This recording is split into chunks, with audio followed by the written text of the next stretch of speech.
Well, welcome to everyone. Thank you for being here this morning. I'm very pleased to be here today with our partners from the Department of Defense and the National Security Agency.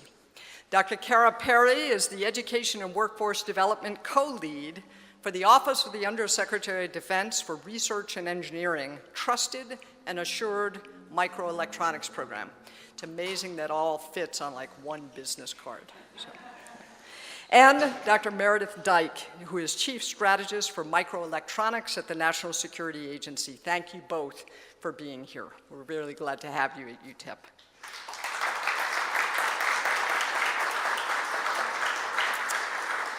I understand we also have some guests who are joining virtually, and I wanted to thank all of you for tuning in, and I wanted to thank the leadership of the university here, as well as our deans from various disciplines for joining us here today to celebrate some important milestones in the relationship between the NSA, the National Security Agency, and UTEP's cybersecurity and microelectronics efforts. Recently, UTEP was named a National Security Agency Center of Academic Excellence in Cybersecurity Research.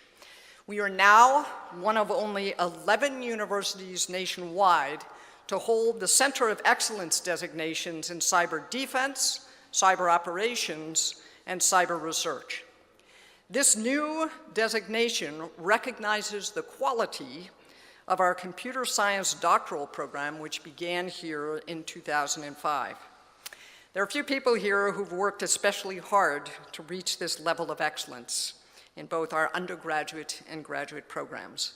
I wanted to particularly commend Dr. Salama Salama, chair of the Computer Science Department, for his work, and all of the faculty for this wonderful accomplishment. Good job, sir.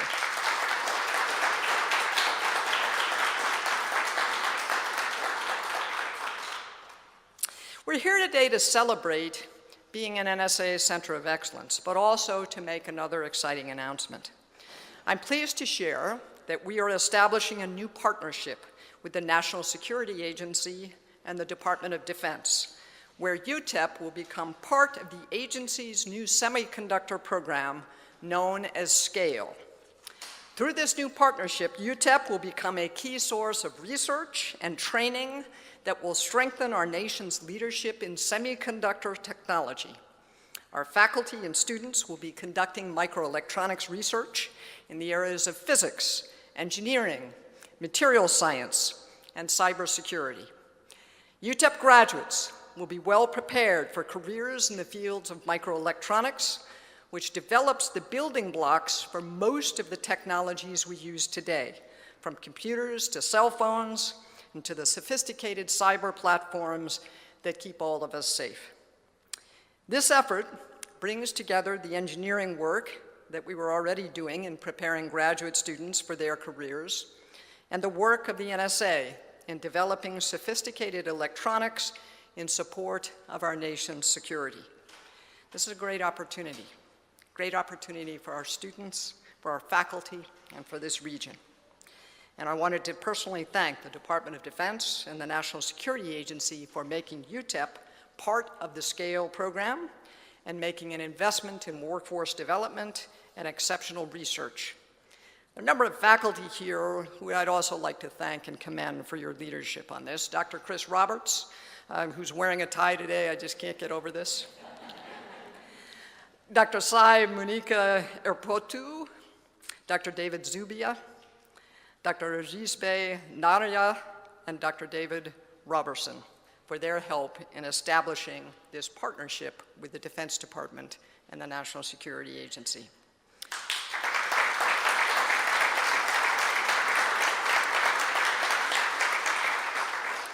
So believe it or not, the Navy Sea Systems Command is out of Crane, Indiana. I don't get that. That's as far away from the ocean as you can possibly get. But I would like to introduce Dr. Matthew Kay, Program Manager for the National Security Agency's Trusted and Assured Microelectronics Program. And he works at the Naval Surface Warfare Center at Naval Sea Systems Command in Crane, Indiana. He wasn't able to be here today, but he has recorded a special message for all of us. Thank you, President Wilson. It's an honor to be here today, and thank you once again for the opportunity to speak. As President Wilson mentioned, I am the Trust and Assured Microelectronics Program Manager, Undersecretary of Defense for Research and Engineering. The objective of the Trust and Assured Microelectronics Program is to provide the most capable microelectronics technology in support of the warfighter. We want to ensure the men and women who go to war defending this great nation have the most capable sword and shield available to them in defense of the nation. In order to provide the most capable sword and shield, if you will, enabled by this critical fundamental technology that is microelectronics, it is imperative that we provide our men and women the most capable microelectronic technology. And in order to do that, we must provide a complete solution that is composed of 4 critical dimensions. The first of which is the most fundamental, our people, our workforce. That workforce does 3 critical activities. It writes policy that dictates what we do and who does it, researches, develops, demonstrates, deploys, and sustains a myriad of technologies required to support our weapon platforms and weapon systems. And finally, the last dimension is what we refer to as assurance. All those things that we do to validate and verify that technology does exactly what it's supposed to, when it's supposed to do it. We don't want the men and women defending our country questioning the effectiveness of the sword and shield we provide them. We want them using every molecule of ATP in the effective use of that technology, hence the criticality of assurance. So thank you all for the opportunity to speak today. I look forward to this collaboration with the University of Texas El Paso as they work with us here in the TNM program to provide a clearable workforce that is nationally coordinated and regionally executed in support of the warfighter. And now I will turn it over to Dr. Kara Perry, who is the co-lead for the Microelectronics Workforce Development Technical Execution Area under the Trust and Assured Microelectronics Program. Thank you all very much.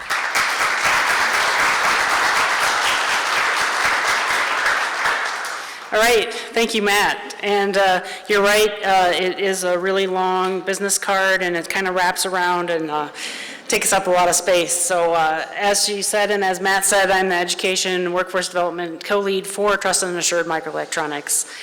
And you know, Matt was talking about the workforce, and really in microelectronics and the entire industry right now, we have a problem with trying to get enough workers.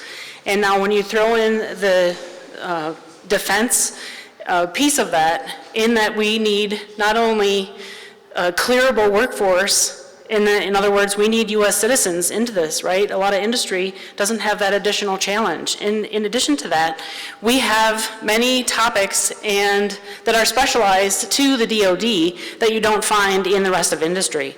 And so not only, again, we need those U.S. citizen students, but we also have these specialized skills that we need to teach them. And so what we want to do is we want to give a leg up to some of these students before they get to the workforce. We want them to be able to hit the ground running. And so we set up a program called SCALE. It's the Scalable Asymmetric Lifecycle Engagement. And really the reason that this program has become so successful is because we have a large collaboration. It is not just the students, not just the universities. It's a large group of people, which includes all of academia, and academia working together with each other to try and teach the students these skills. In addition to that, we also have collaborations with our industry, the defense industrial based companies, and the government agencies, right? We were trying to work together with all of these people together, bringing the industry, government, and academia together to work together. So what we did when we started the program was we went to these companies and government agencies and said, what is it that you need your students to know when you hire them? We figured out what those knowledge, skills, and abilities were, and then went to the universities and said, okay, here's what we need to teach the students. How are we going to go about doing that? We want to set up a curriculum. We want to set up special courses. We want to make sure that the students are getting mentoring, not just in the technical areas, but the non-technical areas. We want the students to learn about security before they even get to the government, right? So that they have seen it and heard it before they get there, so that it's not quite a shock, right? You know, working for the government sometimes is a challenge. And once we have worked on that, we wanted to get the students this experience. And so if you think about how do we do that? Well, one of the main identified knowledge, skills, and abilities was hands-on experience. So how do we get the students hands-on experience?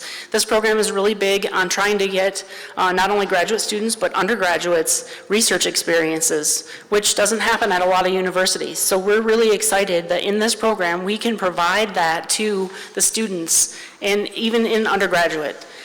Along with that, to get hands-on experience, we need these collaborators, the non-academic partners, to work with us to hire these students as interns, and then of course the ultimate goal is to get them hired as full-time employees once they graduate.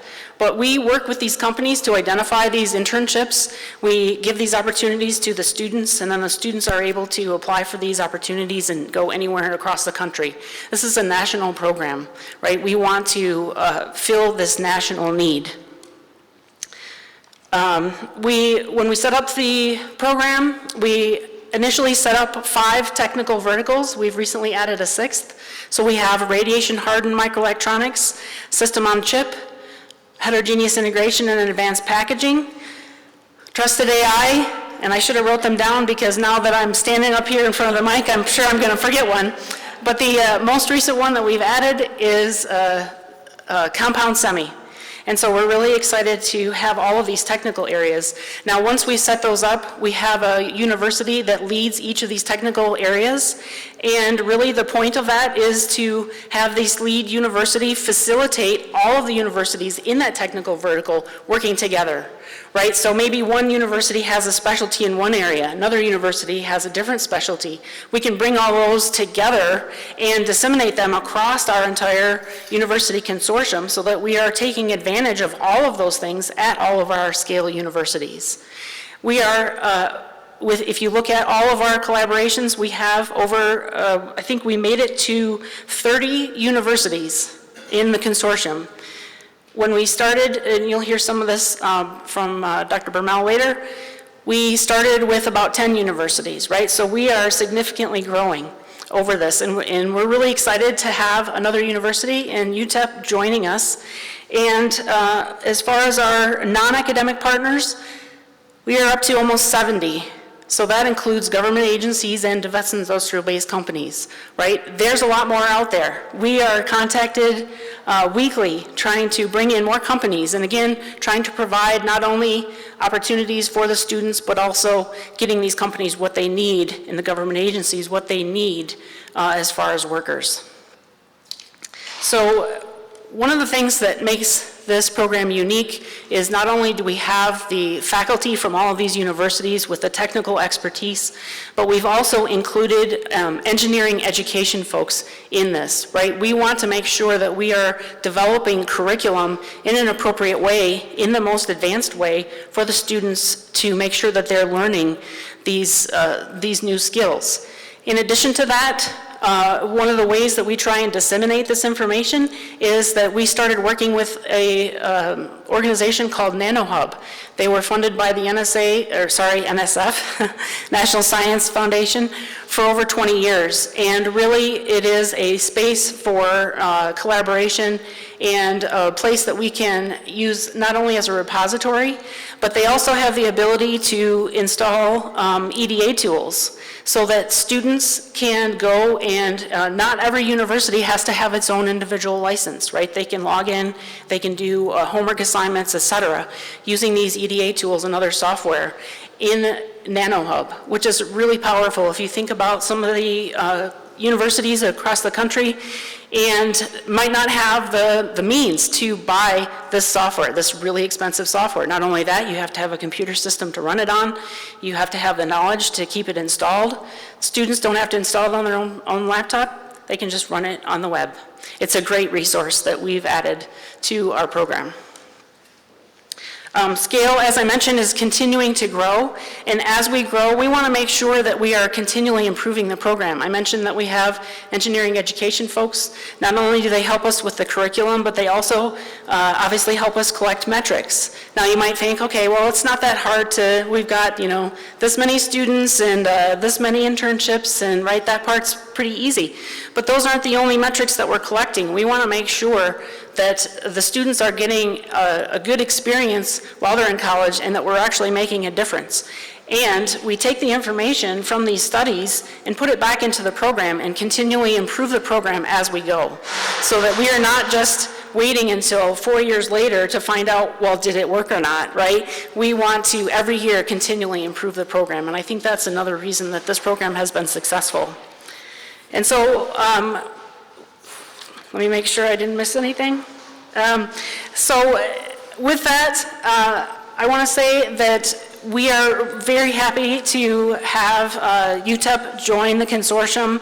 I love seeing all these new universities joining, and it's really, if you think about, there's a lot of universities that do research and that do great research, but to find faculty and professors that are not only passionate about the research, but also passionate about the students and the workforce development. It really does not happen every day, right? Every university is not like that. And so I am really excited about UTEP and joining you and having you join the University Consortium, because I think that you all understand the need in the significance of including that extra workforce development piece along with the research. So with that, I'll now turn it over to Dr. Meredith Dyke, the Chief Strategist from Microelectronics and the member of the Senior Executive Service at the National Security Agency.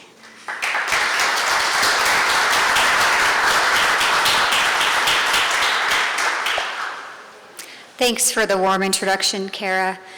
It's wonderful to be here with my DoD colleagues and joined by all of the distinguished university faculty, administration, and visitors. I'd like to give a picks up shout out to all the students. Yeah.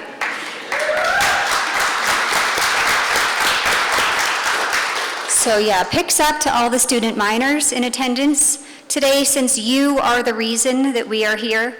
We want to collaborate with you on important national security focused research, build relationships, and work to earn your trust, and inspire you to join the national security community.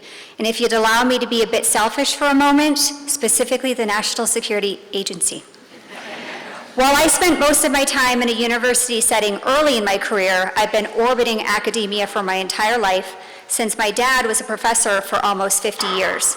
He used to take me and my siblings to his classes. I would sit right up front and take copious notes on the lectures about his economic value-added theories and enjoy while he profusely bragged about me to his students.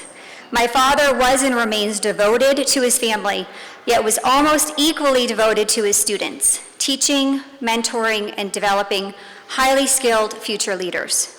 My dad proudly will say that he was always available for his students, never missed a single lecture or precious minute of opportunity to share his knowledge. He has to be a bit careful, though, who he says this to, because he very nearly missed the birth of one of his 5 children because, can anyone guess? He was teaching a class. So my dad taught me through his actions and his words that students are the crown jewels of our academic institutions. And my career in the national security community has taught me that the nation's future opportunity for sustained U.S. technology leadership is critically dependent on this same exceptional group of individuals. The importance of technology leadership has never been more pronounced. Every day we hear about semiconductors, quantum, AI, and cybersecurity issues in the news.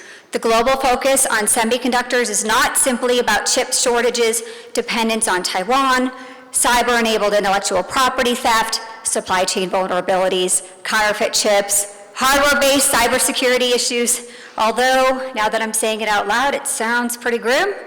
Regardless, it is also driven by the recognition that leadership in all critical and emerging technologies is underpinned by leadership in semiconductors. I feel the need to digress for a moment and acknowledge that I've switched terminology on you. The previous speakers talked about microelectronics, yet here I've gone and started talking about semiconductors. So what is up with that? You've probably heard the term semiconductors, microchips, microelectronics, integrated circuits, etc. They are all not quite the same, yet are often used interchangeably. As a Taylor Swift fan and Swiftie semiconductor scientist, I'm sticking with semiconductors because Swiftie microelectronic scientist just doesn't have the same ring to it. Leveraging the most advanced semiconductor technologies presents new and disruptive opportunities for the nation. Increased efficiency and automation, higher performing artificial intelligence capabilities, lower energy consumption computing, and improved cyber protections. Our ability to integrate advanced semiconductor technologies safely into national security systems defines our global competitive position. The DoD and NSA require a semiconductor-savvy workforce who can pair expertise in semiconductor design and manufacturing with right-sized cybersecurity protections. With UTEP's Carnegie R1 status, strengths in physics, engineering, and computer science, NSA Center of Academic Excellence designations in cybersecurity defense, operations, and research, as was previously mentioned, and an institutional alignment with our values and vision, UTEP is uniquely positioned to contribute to our national security mission. My colleagues and I are thrilled to be here today memorializing this important research relationship and are even more excited about the technical collaborations and innovative solutions that we will realize together. By collaborating with UTEP, NSA and OUSD R&D's SCALE program is creating a pipeline of exceptional graduates who are poised to tackle the most challenging national security problems. Today's event is a significant step in the right direction. I'll now turn it over to Dr. Peter Bermel, Purdue University's SCALE Principal Investigator on behalf of OUSD R&D's Trusted and Assured Microelectronics program.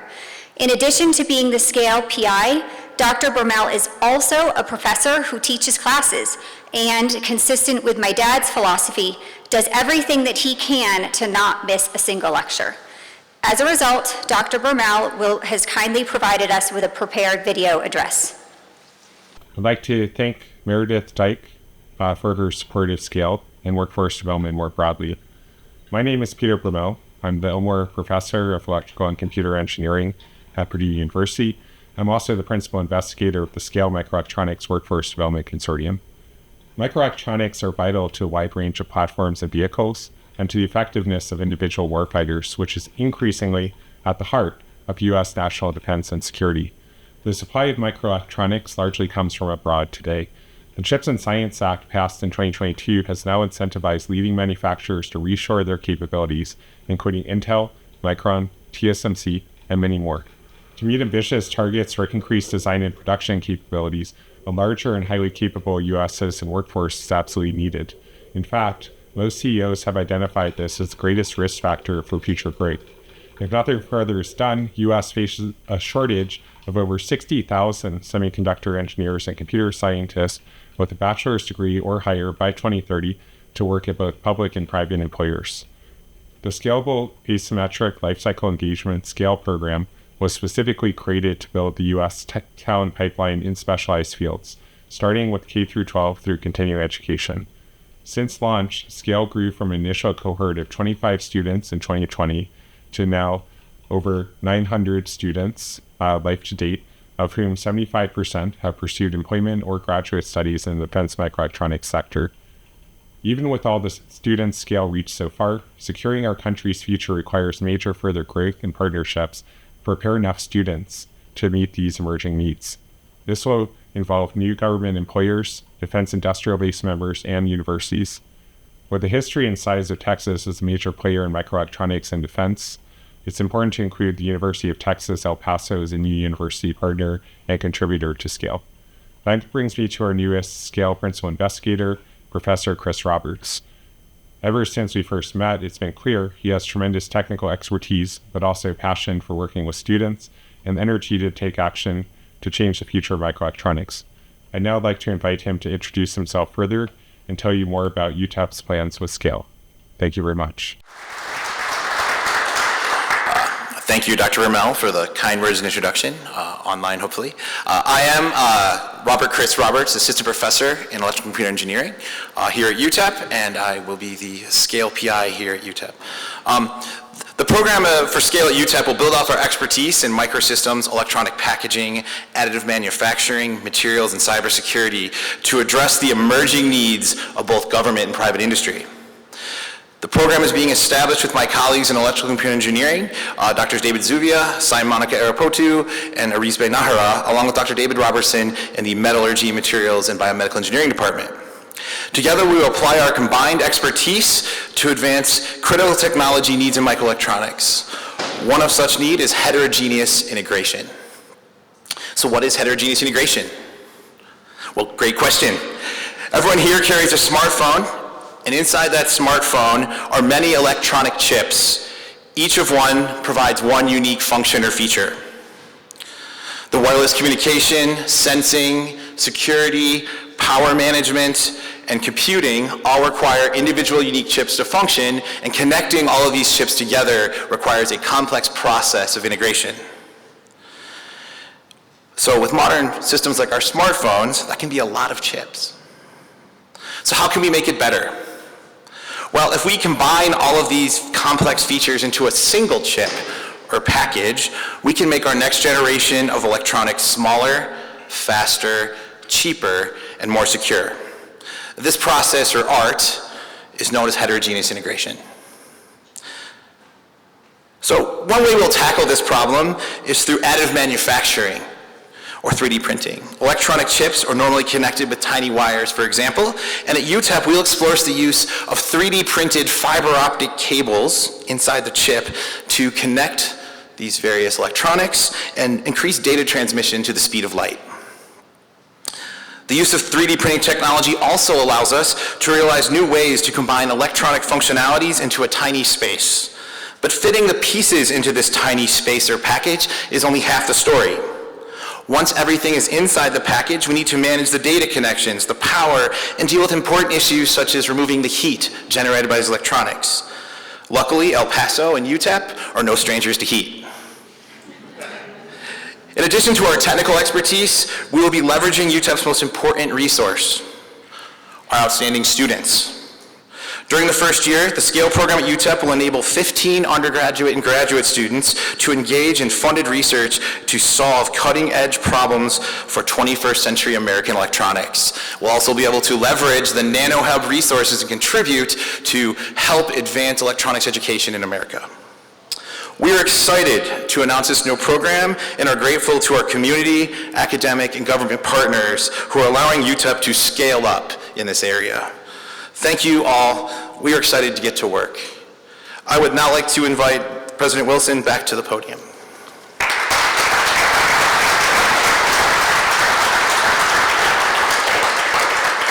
Thank you so much, Dr. Roberts. This is only the beginning of what we expect to be a very long-term partnership of mutual value. But before we close today's program, I would like to invite Dr. Dyke and Dr. Perry to join me, and we will do kind of a ceremonial signing here, establishing this collaboration.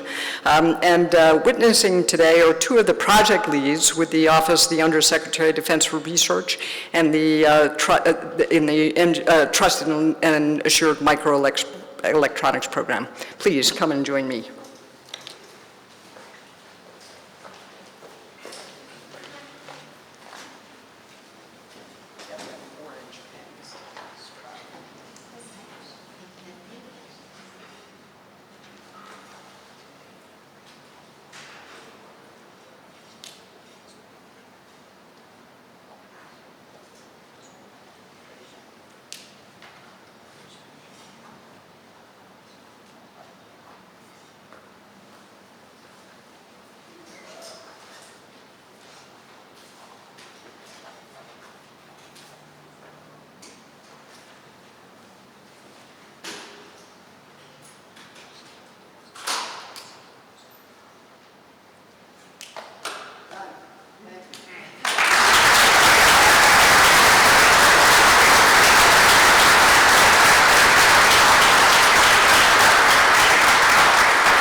The important thing is there's coffee and snacks around the corner. Thank you all very much for coming. And again, thank you to our partners. This is only the beginning, and we're really excited. Thank you.